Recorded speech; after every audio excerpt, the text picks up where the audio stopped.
Dans le but de contrer l'influence croissante de la Chine, le président Joe Biden a accueilli le premier ministre japonais Fumio Kishida et le président sud-coréen Yoon Suk-yeol à Camp David. Cette réunion historique a montré un front uni entre les trois nations face à des défis communs tels que le comportement provocateur de la Corée du Nord et les agressions militaires et économiques de la Chine. Cependant, tout en insistant sur la nécessité de renforcer les alliances, le sommet risque d'aggraver davantage les relations déjà tendues entre les États-Unis et la Chine. Le sommet entre Biden, Kishida et Yoon marque une étape importante dans le renforcement des liens entre les nations du bassin Indo-Pacifique partageant les mêmes idées. En faisant preuve d'une démonstration de force et en annonçant de nouveaux engagements, tels que des exercices militaires et une ligne directe pour les communications en cas de crise, les États-Unis et leurs alliés envoient un message fort à Pékin. L'accent mis par Biden sur le renforcement des alliances témoigne de sa conviction que les tensions en Asie ne diminueront probablement pas dans un avenir proche. Il s'agit d'une réponse à la stratégie de la Chine, qui repose sur l'hypothèse selon laquelle les principaux alliés des États-Unis ne peuvent pas coopérer efficacement. Bien que Biden insiste sur le fait que le sommet ne concerne pas la Chine, il suscite inévitablement des tensions avec Pékin.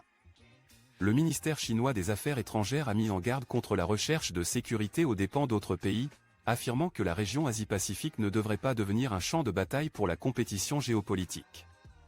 Les annonces et les engagements pris par les trois dirigeants témoignent de leurs préoccupations concernant le comportement agressif de la Chine, ses revendications maritimes illégales en mer de Chine méridionale et les violations des droits de l'homme.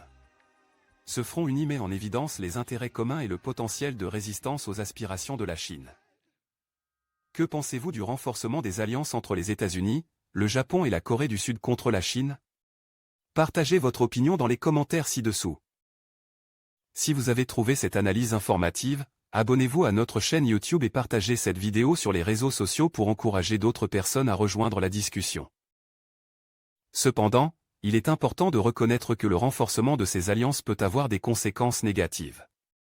Cela peut aggraver davantage les tensions entre les États-Unis et la Chine, entraînant potentiellement une compétition géopolitique accrue et une posture militaire renforcée dans la région. Le risque d'un conflit non intentionnel ou d'une mauvaise évaluation ne peut être ignoré. De plus, la Chine pourrait interpréter ces actions comme des efforts de contournement, ce qui pourrait aggraver l'animosité existante. Il est essentiel de naviguer avec prudence dans ces alliances pour éviter des conséquences négatives non intentionnelles. En restant neutre et en décrivant objectivement les conséquences négatives potentielles, nous mettons en lumière la complexité de la situation et encourageons une compréhension équilibrée.